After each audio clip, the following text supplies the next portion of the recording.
Então, bom dia, a gente vai falar aqui nessa aula sobre educação financeira e vamos começar debatendo sobre a nota de R$ 200. O que vocês acham, né? Teve gente falando que, eu vi que falando que era porque a inflação ia aumentar, aí para não ter que levar um monte de notas, aumenta o valor dela. Tem gente falando, não sei até que ponto isso é ruim, nem até que ponto isso é bom, né? Teve gente falando também, eu vi que isso era pelo fato dos grandes saques que estavam rolando. No caso, comprova a desvalorização ou agrega. Gente, eu vou falar com vocês o meu ponto de vista, tá? A gente tem que pensar em dois fatores aí que está acontecendo na nossa economia.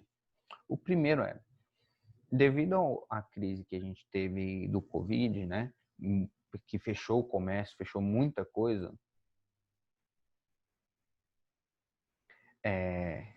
o que aconteceu, né?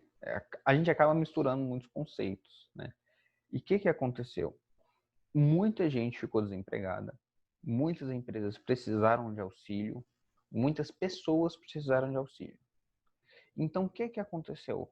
Tira o dinheiro, né?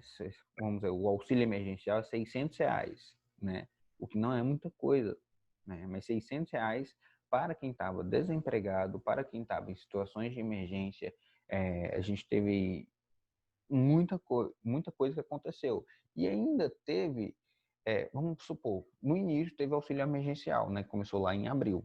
Tá. Pensa aí, o tanto de dinheiro que colocou em circulação que não estava previsto, né?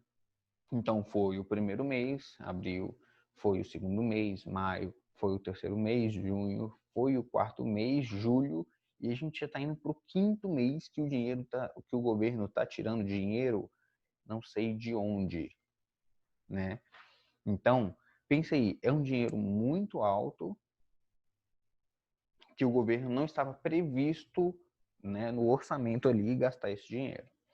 Tá, aí a gente pega outros pontos. Por exemplo, o governo, além de ajudar, só essa parte aí do auxílio emergencial que foi para a população, né, para ajudar a população nesse momento, o que teve?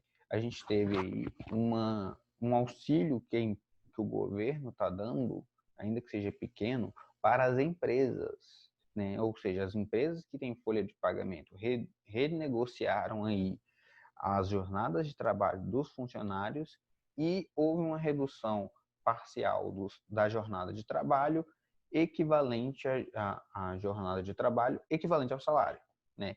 Aí o governo ia arcar com algumas despesas, né, de até 25% e 50% em alguns casos do salário de alguns funcionários. Então pense aí, o governo está ajudando as empresas e o governo está ajudando a população.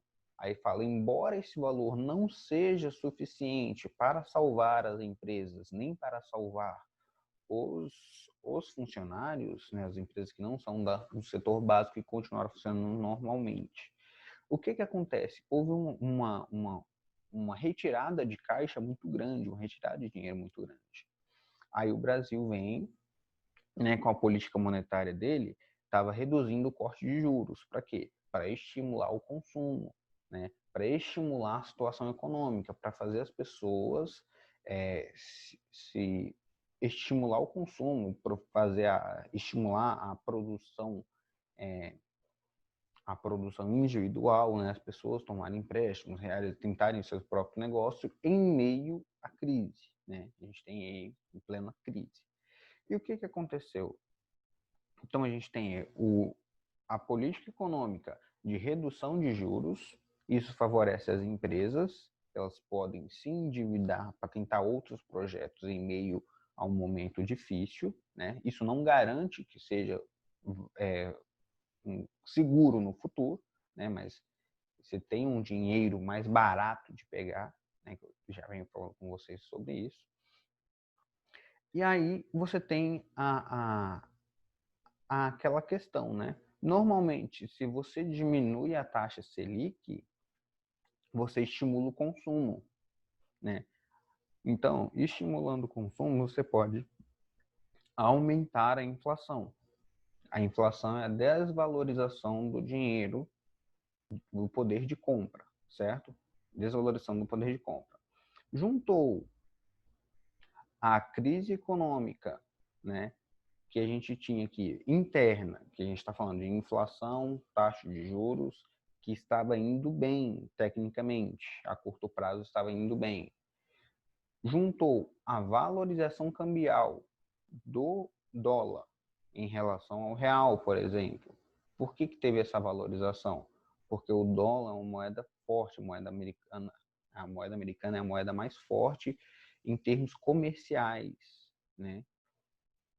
E o que aconteceu? Houve injeção do dinheiro econômico nos Estados Unidos, R$ 1 trilhão na economia.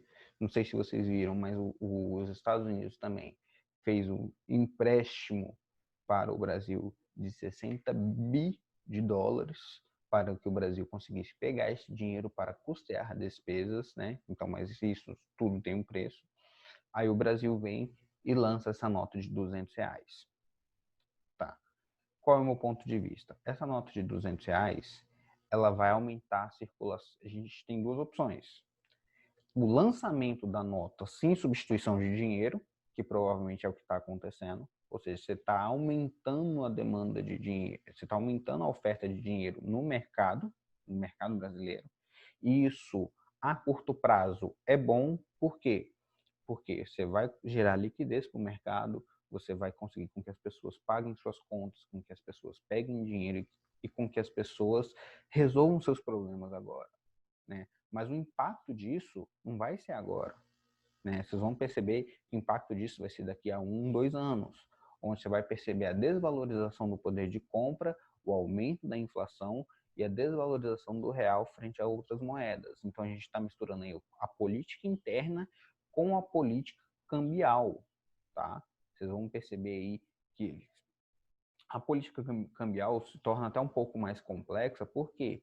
Porque no exterior também você tem lá o Fed injetando US$ 1 trilhão na economia.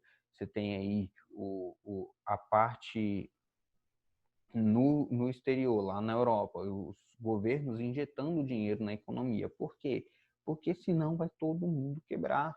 Vai quebrar agora, entendeu? Então o que eles estão fazendo? Eles estão injetando dinheiro agora para que não aconteça esse break agora no mundo, né? No sistema financeiro. Por quê? Não acontecendo agora, eles vão utilizar de meios para controlar mais tarde, né? O que acontece, gente? Vamos lá. Meu ponto de vista, né? Com essa injeção de moeda aí no mercado brasileiro, esse dinheiro está sendo produzido do nada. Nenhum país gera riqueza do nada, né? Embora a gente tenha um país muito rico, cheio de riqueza, cheio de petróleo, cheio de minérios, mas tudo isso já é privatizado, já é vendido, já está tudo sold, né? Vamos dizer, a gente já está vendido em tudo.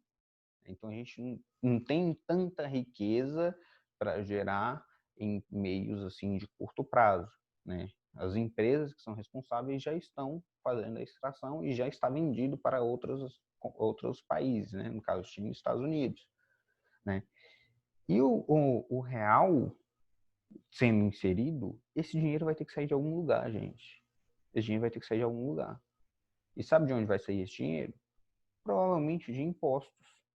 A gente está para uma reforma tributária que está para ser aprovada, que tecnicamente era para ser algo bom, né? E a gente vem estudando mais sobre a simplificação de impostos, que seria algo bom, tudo isso, mas você percebe que esse dinheiro que o brasileiro está recebendo agora, a conta não fecha, gente. Uma hora vai ter tirado impostos de algum modo para poder ressarcir esse rombo que está sendo, tá?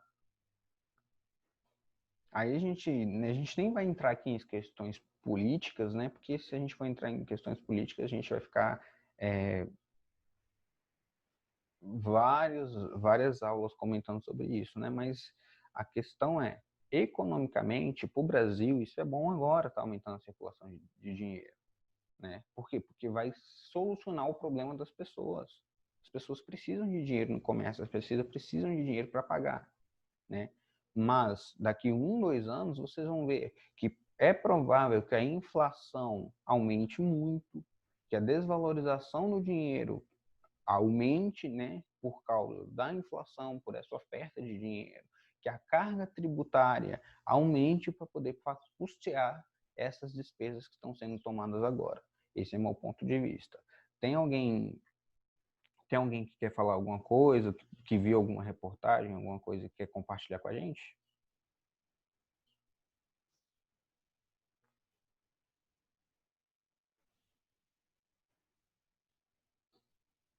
Alguém? Então, gente, esse é o meu ponto de vista.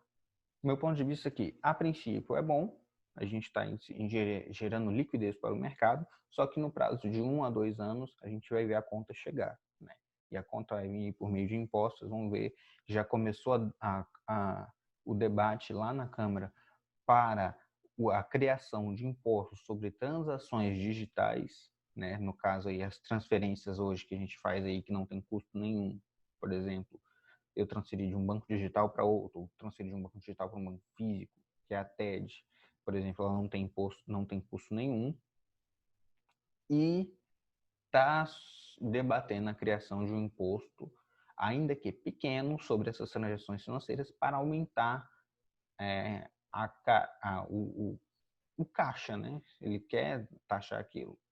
Perguntaram assim, ó, qual o impacto disso nos bancos? Então, para os bancos digitais, isso vai gerar um grande impacto, né? Por quê? Porque os bancos digitais atualmente eles têm custo zero, né? Então, se vai começar a taxar, esse custo vai ter que ser passado para alguém, né? E esse custo que vai ser passado para alguém vai ser passado para o consumidor. Então, provavelmente esses bancos digitais aí, alguns deles vão deixar de ser zero ou pelo menos vão começar a cobrar alguma taxa para transações financeiras. Eles estavam comentando que seria uma taxa de 0,2%. Não é uma taxa alta. Por exemplo, se você for transferir R$ 100, você pagaria aí 2 centavos, 20 centavos para poder transferir, tá? Então, assim, não é muito, mas pensa aí, transações que muito altas que você tem aí no banco, a pessoa vai começar a pensar se ela quer fazer essa transação ou não. Pode aumentar novamente a concorrência e os bancos digitais voltarem a perder espaço. Perguntaram assim, ó, e com a crise do Covid, né? Mais do que já estava acontecendo em 2 anos, o povo vai estar tranquilo para pagar isso? Então, o que é o meu ponto de vista sobre essa crise que estão enfrentando, daqui 2 anos, como é que vai estar isso? Vai depender da recuperação do mercado. Como assim recuperação do mercado? Das empresas, né? Porque, querendo ou não, o Estado ele não vai gerar empregos do nada, né? O Estado ele não consegue fazer isso do nada. Por quê? Ele só gera empregos gerando concurso público. Gerando concurso público é um gasto a mais para a União, tem que gerar mais imposto para poder pagar essas pessoas. A não ser que as empresas sejam super eficientes, né? E quando a gente tem empresas privadas, as empresas privadas elas geram emprego e geram renda, sem dar um custo para o Estado. Muito pelo contrário, elas pagam para o Estado impostos, né? Então a gente tem aí com a recuperação da economia, das empresas, que isso eu acho que vai ser o grande fator decisivo, o pessoal vai conseguir sair dessa crise dependendo dos empregos, tá? E justamente isso, se estava ruim, piorou, porque com o aumento do desemprego nessa crise, né, o que aconteceu? Muita gente não tem de onde tirar nada. O pessoal está falando, fora o processo de recuperação do sistema de saúde, justamente isso. Os sistemas de saúde são totalmente lotados, a gente já viu que já estavam deteriorados, né? Então, a gente vai precisar de injeção de dinheiro de algum lugar, né? E bem provável que a dívida pública do Brasil, não a interna, mas a externa, possa aumentar no decorrer dos anos, dependendo de como ficar aí. Por quê? Se o Brasil ele não está conseguindo custear suas despesas públicas, ele vai ser obrigado a recorrer àqueles 60 bi lá que os Estados Unidos estão oferecendo e injetando na economia de uma maneira geral. tá? A gente não tem um cenário muito bonito aí para frente, não. A gente teria que ter boas empresas no Brasil aí, sejam as já estatais que a gente tem, né, a Petrobras, e sejam as privadas, no caso a Vale, com o aumento da captação de recursos para poder gerar uma demanda. Mas aí a gente tem outros fatores, né? Se aumentando a captação de recursos da Petrobras, por exemplo, ela consegue diminuir o valor do petróleo, dependendo da produção dela com a produção externa. Aí abaixa o preço do petróleo. E muita coisa a gente está envolvida aí, então não é um processo simples, tá? Perguntaram assim, ó, gente que viu o vídeo da BBC News, perguntaram qual canal recomenda. Gente, a gente tem o CNN, tá? Tem a BBC, a gente tem Globo News, a gente tem Record News, a gente tem canais de economia, a gente tem podcasts aí que retratam sobre isso, tá? É muito bom vocês estarem ligados no podcast, que principalmente eu acho que é assunto de prova, vai ser assunto de prova em muitos concursos, muitas provas aí que a gente tem por aí, tá? E, gente, alguma dúvida, algum comentário que vocês querem falar sobre isso?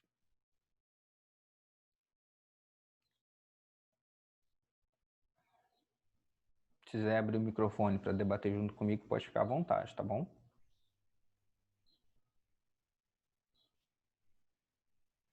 Então, esse é meu posicionamento. Eu acho que o Brasil vai vai vai sofrer um grande impacto daqui a 1 a 2 anos aí na economia, e é bom a gente estar montando nossa reserva de emergência, estar preparado, achar meios de estar sobrevivendo aí economicamente falando para passar bem por isso, tá? Perguntar quais são os canais de economia. Gente, pode entrar na CNN, tá? Vou mandar aqui para vocês. A gente tem a CNN, a gente tem a outra que falou aqui, a BBC, a gente tem alguns meios, eu vou mandar para vocês depois os meios econômicos, a gente tem aí a XP, tá? Que é um canal de educação também, a gente tem cadê tô tentando lembrar o outro, que é da XP. Não tô lembrando agora não, mas depois a gente vai comentar sobre isso, tá? Então, mais algum comentário, mais alguma coisa, gente? Vocês querem falar, compartilhar aí alguma notícia que vocês tiveram hoje de manhã? Que hoje de manhã eu não acompanhei nenhuma notícia ainda, nenhuma decisão.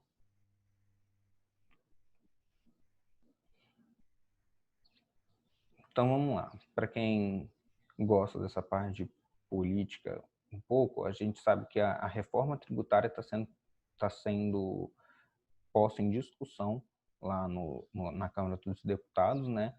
E a reforma tributária provavelmente vai definir aí se vai haver mesmo a simplificação de impostos aí para as pessoas físicas também e para as empresas, tá?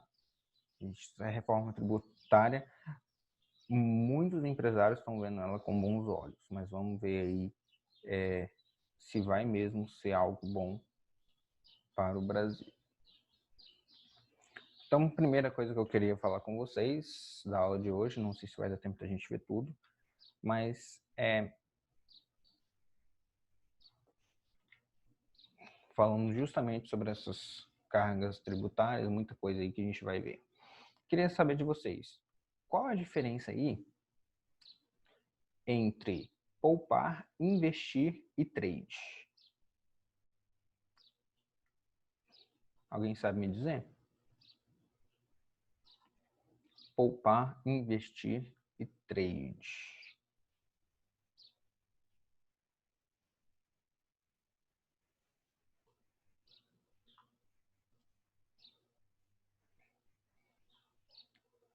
Já falar, investir é fazer o dinheiro girar, né? Tá, pode ser considerado. Mais alguém? Poupar. O que é poupar? Olha, ó, essa é a definição correta para poupar. A gente tem aqui, ó, poupar é deixar de gastar. Esse é o primeiro passo. Então,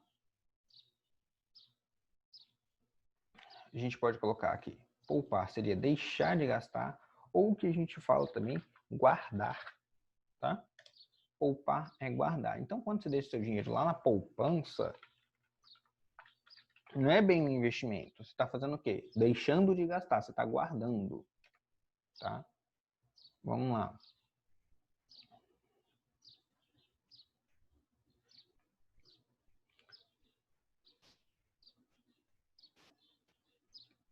Olha, você está afiado. Falou, ó, trade, imagino que seja troca de capital por algum produto, tipo compra e venda.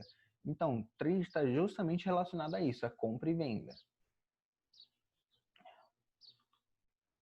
Trade tem a ver com operações de venda, isso mesmo. Então, quando eu falo trade, gente, é bem isso mesmo que vocês estão falando. Então, vamos lá. Poupar e investir. O que seria investir? Investir é fazer o capital guardado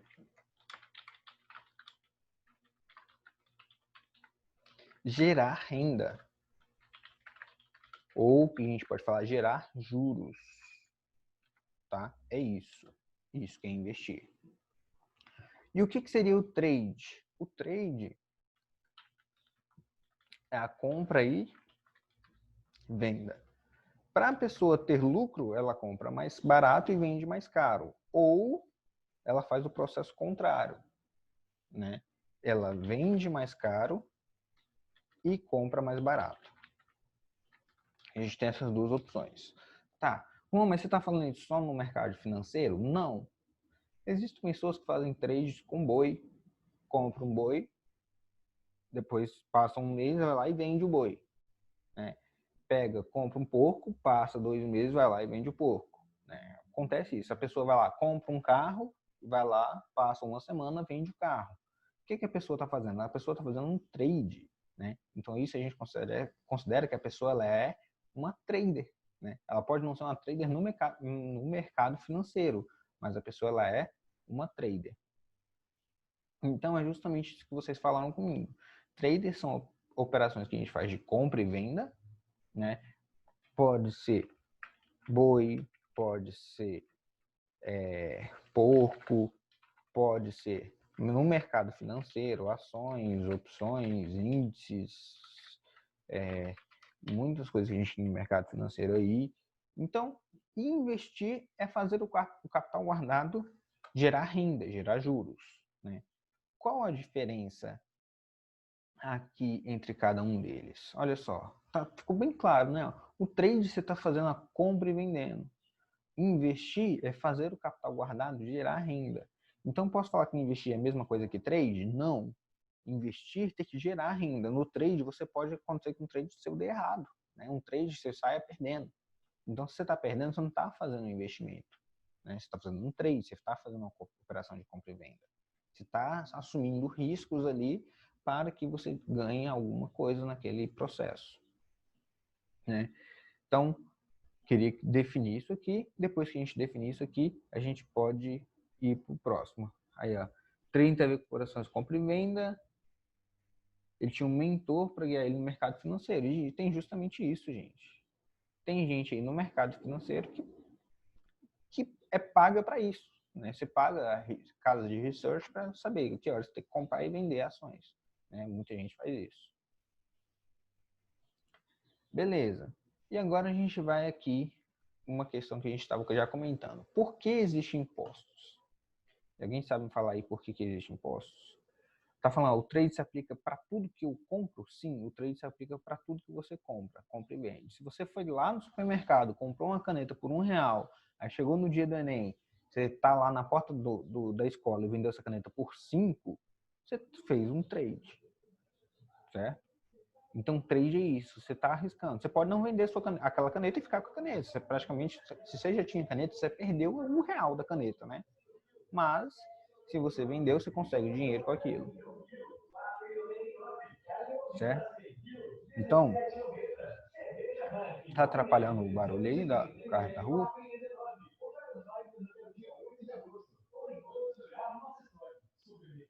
Esperar passar. Tá. Olha só. Então, estão me ouvindo direitinho aí ou o carro tá atrapalhando ainda?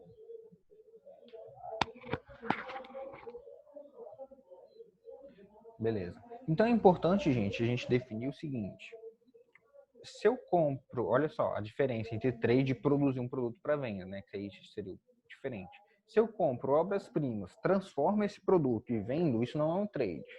Mas se eu compro o produto já pronto, por exemplo, comprei um notebook, depois eu vendi esse notebook mais caro, isso é um trade. Né? Se eu comprei um celular, depois eu vendo esse celular, isso é um trade. Se eu compro um carro, vendo o carro, boi, qualquer coisa que eu compro e vendo, uma caneta, eu compro e vendo, isso é um trade. Tá? Se eu transformo esse produto para depois vender, isso já é um trabalho, isso já é uma venda, isso já é um negócio. Tá? Já é diferente. Então vamos lá. Por que existem impostos? Vamos responder para mim aí. Arrecadar dinheiro para o Estado, transferência monetária. Justamente, acho que imposto serve para o governo ter dinheiro para melhorar o país. É justamente isso, gente. Ó, então, eu vou definir aqui um pouquinho mais específico, mas vocês falaram certinho. É arrecadar dinheiro para o Estado. É uma transferência monetária das pessoas para o Estado. Então, vou definir aqui com vocês. Por que existem impostos? Primeiro, né, para financiar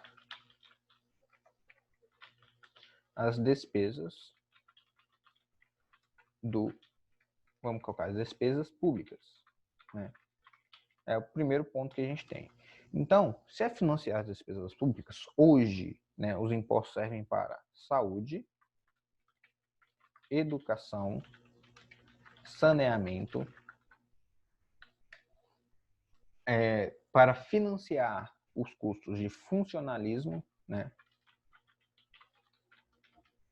público, que é no caso as pessoas que estão prestando esses serviços públicos, né, funcionalismo público, para financiar agentes políticos. Então é isso que a gente paga imposto, né? Vocês definiram certinho aí. Aí você fala, Juan, mas em saúde eu tenho meu plano de saúde. Eu vou no médico particular. Juan, em educação eu pago colégio particular. Mas saneamento eu já não pago a Copasa, né? Mas a gente tem o limpeza das ruas, né? A gente tem alguns serviços a mais, além de só o saneamento, que a gente tem o saneamento de água e esgoto, tá bom? Então, por que existem impostos? Para financiar as despesas públicas e fazer arrecadar dinheiro para o Estado, né? Seja Estado, seja município. Beleza. O pessoal está falando aqui.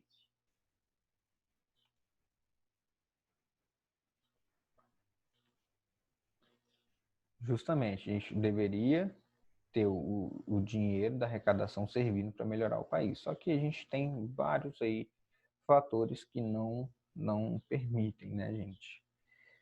Então tá. E a gente tem o chamado imposto de renda, né? Vocês já ouviram falar sobre imposto de renda? Sabem quem deve pagar imposto de renda? Porque aqueles impostos ali são os impostos que a gente tem aí, por exemplo. A gente tem IOF, a gente tem IPVA, a gente tem IPTU, a gente tem aí o que antes era chamado a gente tem o ICMS, né? A gente tem vários tipos de impostos. Gente, fica de olho na hora aí pra mim, tá? Se a gente, na hora que dá o horário, vocês me falam, né? Alguém sabe? Ou seja, se eu investir, eu sou obrigado a declarar imposto? Vamos ver aqui, ó. Primeiro, quem é obrigado a declarar imposto? Segundo a Receita, são obrigados a declarar imposto de renda os contribuintes que receberem rendimentos tributáveis, como salários e aluguéis, cuja soma anual foi superior a R$ 28.559,70. E quem também é obrigado a declarar? Investidores em bolsa de valores. Então, se você comprou uma ação na bolsa de valores esse ano, ano que vem você vai ter que declarar imposto, tá? Como é que funciona esse imposto pago sobre a renda, sobre o salário? Vamos supor, as pessoas que ganham até 1.903 aqui, elas eram isentas de imposto. As pessoas que ganham de 1.903,99 até esse valor que é de 2.800, ela paga uma alíquota de 7,5%. E assim por diante, tá vendo? Assim como o valor vai aumentando a alíquota. Ou seja, quem ganha mais, paga mais imposto. E isso aqui do lado é a parcela que deduz, ou seja, que tira do seu salário quando você ganha isso. Ou seja, se você trabalha registrado e você ganha lá entre 2.800 e 3.700, vai tirar isso aqui do seu salário e deduzir do seu imposto lá, automaticamente. Tá, por que funciona isso? Vou explicar para vocês. Gente, se tiver qualquer dúvida, vocês mandem aí, tá bom? Vamos pensar, tá deduzindo isso aqui do meu imposto, né? Eu tinha que pagar um imposto total de quanto? De 15% sobre a minha renda. Beleza, se no final das contas, se já está deduzindo esse valor aqui, tem pessoas que falam, se teve restituição ou não.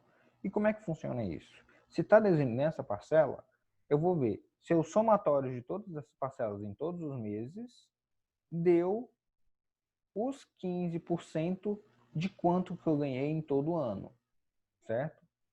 Então, se deu os 15%, beleza, eu não devo nada para a Receita não me deve nada.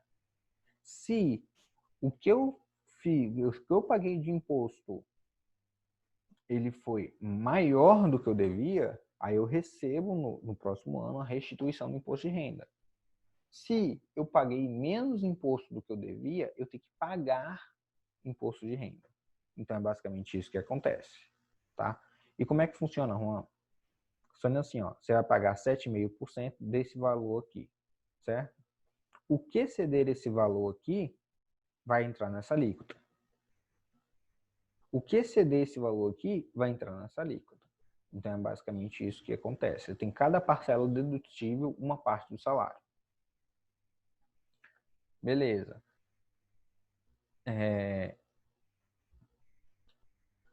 E por que a gente precisa saber isso? Primeiro, porque além dos impostos, a gente sabe que os impostos, vamos voltar aqui na parte de impostos. Os impostos, eles são utilizados para pagar o quê? Saúde, educação, saneamento, né? Essas coisas. Se eu estou gastando com saúde, com educação, significa que eu estou pagando algo que o governo deveria bancar, certo? Com saúde e educação, são necessidades básicas. Então, essa parte eu vou descontar no meu imposto de renda, como se eu estivesse pagando imposto com saúde e educação. O que exceder, eu vou receber de restituição. O que faltar, eu vou pagar. Então, por isso que muitas pessoas aí têm planos de saúde. Por quê? Porque se elas já vão pagar imposto de qualquer maneira, elas fazem um plano de saúde para que esse imposto seja abatido da parcela dedutível que ela teria que fazer. Então, é muito comum isso acontecer. Então, vamos falar aqui, ó. Em renda fixa. Se eu faço operações na renda fixa, gente, fica de olho no horário para mim. Deixa eu olhar aqui rapidinho. 9h48. Tá. Olha só. Se eu faço aplicações em renda fixa, o que acontece com o meu imposto? A gente sabe que alguns investimentos, eu tinha falado com vocês, são isentos, né? E quais são os rendimentos isentos de imposto? Os rendimentos isentos de imposto são poupança, né? Lembrando que poupança não considera um investimento. Por quê? Poupança é poupar. Então você está deixando só de gastar o dinheiro, né? A gente tem LCI, né? A gente tem LCA, que são letra de crédito imobiliário e letra de crédito agrícola, e a gente tem debêntures incentivadas. Todos esses investimentos aqui, eles são isentos de imposto e normalmente estão atrelados à taxa Selic, ao CDI. Pode ser que eles estejam atrelados aqui também ao IPCA, tá? Pode ser que eles estejam atrelados também ao IPCA. Mas normalmente vai ser a taxa Selic, CDI, esses tipos de investimentos aqui. E a gente sabe que a gente tem inflação, né? Então, além do imposto que a gente paga, a gente tem inflação que consome nosso dinheiro, né? Consome o poder de compra do dinheiro.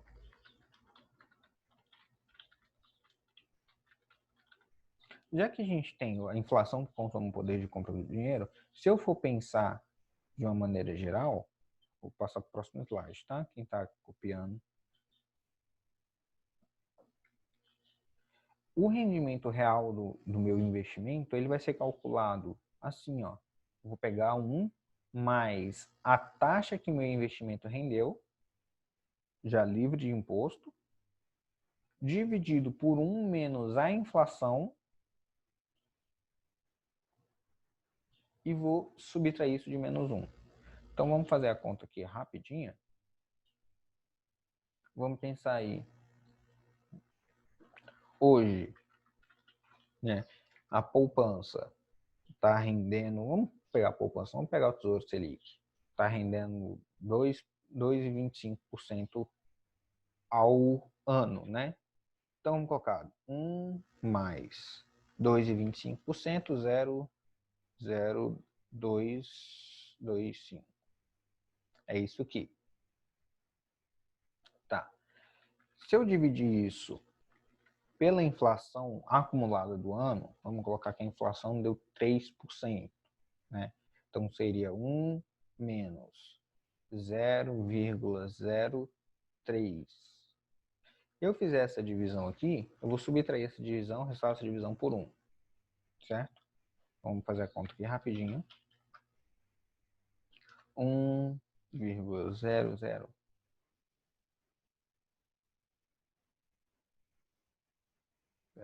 Acho que eu fiz coisa errada ali. 1,0225 dividido por 1,03. Quando eu faço essa conta, gente, menos 1, significa que o rendimento real que eu tive aí aplicando no Tesouro Selic durante um ano, que a inflação deu 3%, foi esse valor aqui, de menos 0,07.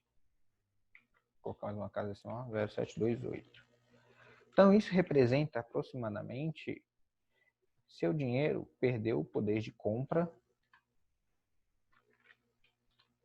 Isso aqui, 0,72% naquele ano. Então, Juan, você está falando que mesmo investindo no Tesouro Selic, se a inflação der mais alto, você vai perder dinheiro? Sim. Mesmo sem investir no Tesouro Selic, se a inflação der mais alto, você vai estar perdendo dinheiro. Tá? Então, se você não quer perder para a inflação, aí você vai ter que recorrer a outros tipos de investimento, que no caso você tem aí o Tesouro IPCA,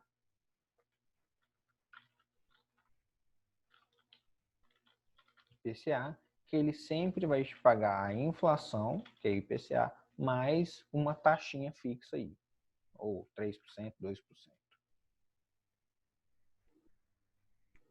Beleza? Então, essa aqui é a expressão para rendimento real, gente. É quanto, ó, e vê se não faz sentido. Olha comigo aqui. Ela é basicamente o quanto seu dinheiro está rendendo, dividido em relação a quem? A inflação. Ou seja, é esse cara em relação à inflação. Aí você subtrai 1 por quê? Subtrai 1 para saber qual a taxa real, né? Se aqui você coloca 1, que é o seu capital. Aqui você coloca 1, que é o seu capital. E aqui você tira o seu capital para saber só qual foi o rendimento. Beleza? Isso é muito importante saber. Já vi caindo isso aqui em questão de prova, tá?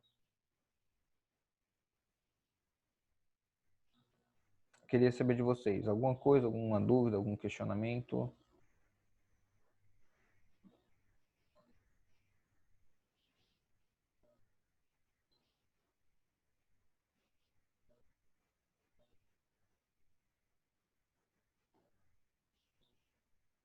Nada, gente. Então,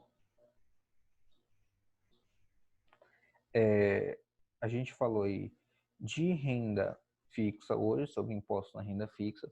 Provavelmente na próxima aula a gente vai falar sobre impostos na renda variável. E a gente falou sobre impostos também, que é sobre essa imposto sobre pessoa física, tá? Então, eu espero que tenham gostado da aula, gostado desse debate aí. Por enquanto, né, a gente tem que continuar fazendo os exercícios aí. E um bom final de semana e bom descanso para vocês, gente. Se alguém tiver alguma pergunta, alguma dúvida, é só me perguntar aí, tá bom? Que a gente tira aí. Beleza? Então, beijão, tchau e até segunda-feira.